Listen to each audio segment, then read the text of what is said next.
Some people, and I mean this with full affection, cannot stop themselves. In the middle of an otherwise completely normal conversation, they will volunteer the information that a day on Venus, Briprig, is longer than a year on Venus. It wasn't answering a question, and it hardly fit the conversation at all. It was just there, sitting somewhere in the brain, apparently waiting for its moment. You've known it since you were 11, you've never once been asked for it, and yet here it is, undying, immortal, taking up prime real estate while you struggle to remember where you put your phone 14 seconds ago. That's the first thing worth sitting with, the selectivity of it, because it genuinely isn't random that you remember random facts, and it has very little to do with memory, actually. Here's the thing about memory that school kind of glosses over. Your brain is not a filing cabinet. It's not even close to a being one. It doesn't store things based on their importance, or their usefulness, or how many times a teacher told you it was going to be on the exam. It does it based on how much your nervous system cared in the moment you encountered them. That's essentially the whole algorithm. Emotional charge and curiosity are the brain's primary criteria for deciding what gets to stay and what quietly dissolves by Thursday morning. So, when you read at age 9 that octopuses have 3 hearts and something lit up in you, some small internal reaction that was basically just, wait, what? Your hippocampus tagged that.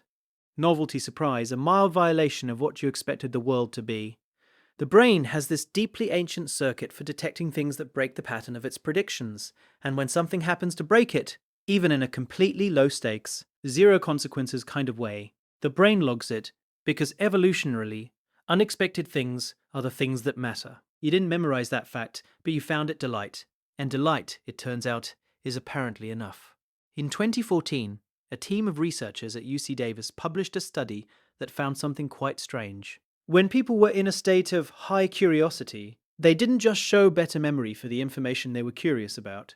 They also showed improved retention for completely unrelated things they encountered during that same curious state. Specifically, the faces of strangers presented to them, in between questions which had nothing to do with whatever sparked the curiosity in the first place. The curious brain just retains more, as if curiosity opens a wider aperture on the world, and everything that passes through it gets a better shot at sticking. And this is where people who collect strange facts start to look less like they have some quirky memory anomaly, and more like they have a fundamentally different relationship with their own attention. Think about the last time you actually felt curious about something, not polite interest.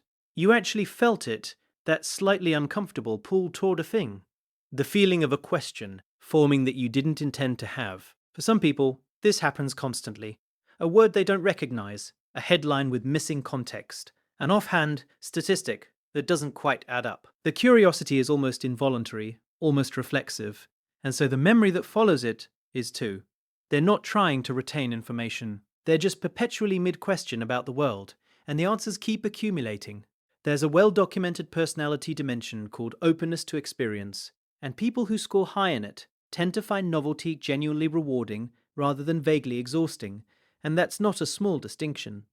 The person who finds a Wikipedia spiral satisfying is experiencing something real and neurologically distinct from the person who finds it draining. The dopamine response to learning something unexpected is measurable. It's not a metaphor people use to sound interesting at parties. The reward circuit is actually firing, but here's the part that I think gets at something most people don't consciously register about themselves. The facts you remember, they are not actually that random. Go back through your personal catalogue of trivia, the things you know that no one has ever needed you to know. There's probably a shape to it, even if it's not obvious at first. Most of it clusters around things that once made you feel something, wonder, or absurdity, or mild existential unease, or that specific sensation of the world being briefly larger than you thought it was.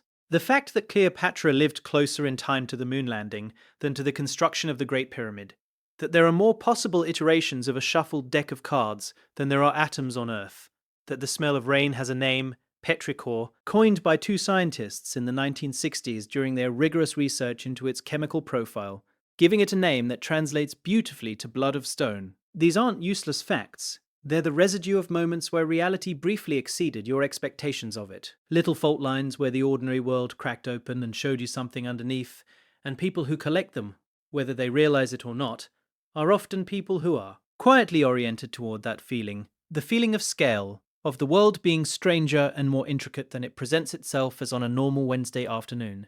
We live in a culture that treats the mind like a computer that needs to be optimized, dividing every piece of information into either a useful tool or useless trash. But your brain is not a hard drive, and trying to force it to act like one usually just leaves us feeling perpetually drained. These odd bits of knowledge are like small, beautiful stones we pick up on a walk and put in our pockets, for no reason other than they caught the light. They remind us that we aren't processing units by nature, and is proof you are still looking. There's also a social layer here worth naming, because it can go a few different directions depending on the person. For some people, the fact remembering is genuinely internal, a kind of low-grade, ongoing sense of being in on something. For others, sharing the facts is most of it, and this isn't shallow, even when it can look that way from the outside. Sharing a strange true thing about the world is actually a form of intimacy. It's an invitation. Come find this as interesting as I do. It's a bid for a very specific kind of connection with someone who will look up from whatever they're doing and go, wait, really? The people who do this most compulsively are often the ones who got genuinely excited about something as a child and were met with, in one way or another, that's enough, that they were too much, that no one needed to know that, and they kept doing it anyway, because acting like you don't care about a world this fascinating never made any sense. It still doesn't. So, if you're the person at the dinner table who just mentioned unprompted that a shrimp's heart is located in its head, this is for you.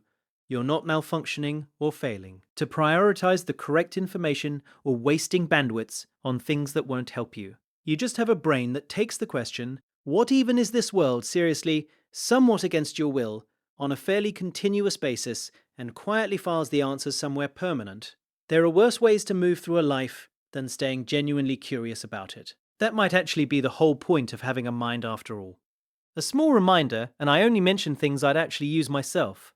There's a link in the description to a bundle I think a lot of you will find genuinely useful. It's a collection of 7-day guides and planners built around the things that most people watching are quietly dealing with, clearing the mental backlog, rebalancing your dopamine so your brain stops craving constant noise, actually fixing your sleep rather than just thinking about fixing your sleep, and rebuilding your focus one day at a time. Each one gives you a specific daily action, which, honestly, is the part most psychology content skips. It's in the pinned comment, too, so I hope you check it out. And don't forget to subscribe and hit the notification bell so you don't miss out on my future uploads. See you there.